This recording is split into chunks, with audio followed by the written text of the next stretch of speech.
I did a lot of burger challenges. I did the Heart Attack Grill in Las Vegas, quintuple bypass burger. I did this challenge in Vancouver where I ate this beast burger, which was 8 patties that were 8 ounces, and then I actually had a milkshake and some fries, some poutine afterwards. And the question is always, you know, what happens? If your body can only produce a certain amount of insulin in a given meal, which I've read from certain studies, insulin is needed to shuttle nutrients into our muscles and cells.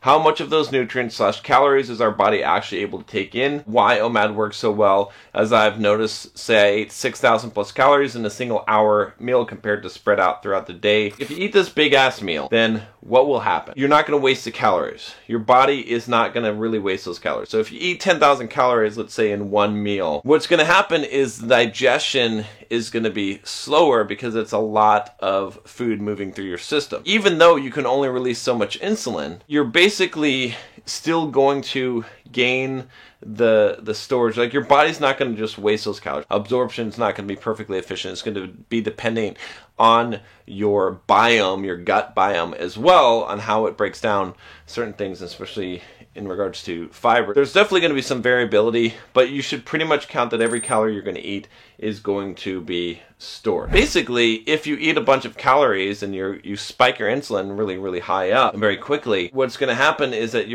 it's not going to be able to shuttle all of those sugar basically into your cells quick enough, because that insulin is going to be, you're going to be somewhat desensitized. It's going to require more insulin. You're not going to have enough. And so you're going to have a high blood sugar level for a while, which is kind of damaging, right? The answer is basically, like, if you don't have enough insulin, you're still going to store those calories, but you're going to have a higher blood sugar for a longer period of time until your body can clear that blood sugar, and it's going to have to produce a lot more insulin over that time. The simplest pathway to store the extra calories is in the fat. The carbohydrates are going to be converted to fat in your liver, and a lot of times when you do not have the insulin in the other parts of your body in order to basically get rid of that glucose, you end up having a fatty liver. So it's very easy for that fat to be stored in the liver because it doesn't have to go anywhere in order for that to happen. You got to think also about the old caveman days and how a lot of animals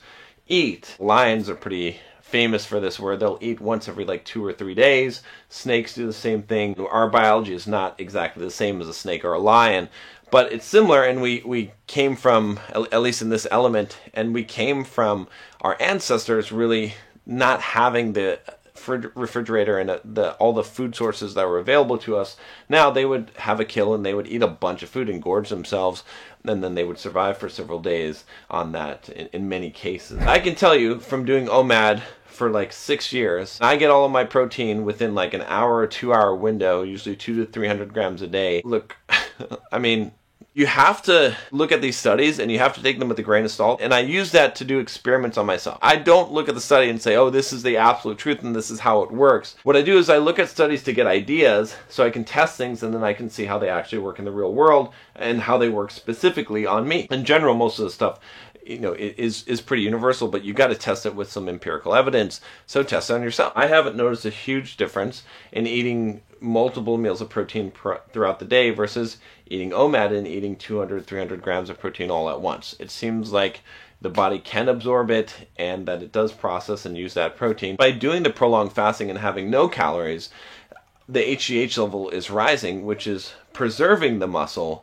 even though it's not creating the highest rate of muscle protein synthesis. What I will tell you, just eating as high protein as possible. If you look at my meals, my general meals, I'm going to eat egg whites with vegetables. I'm going to eat oatmeal with protein powder in it, non-fat Greek yogurt, chicken breasts, right? I'll put a lot of chicken in and stuff like that because I want to get the protein as high as possible. I have to assume that if I am not doing the most optimal thing, I'm doing pretty fucking close to it, and it's not going to make much of a difference. More important to do the thing that is going to get you the most consistent results over time, maybe 80 or 90% of the way, than it is to do the absolutely most efficient thing that you're not going to be able to stick to. I will talk to you next time. Take care.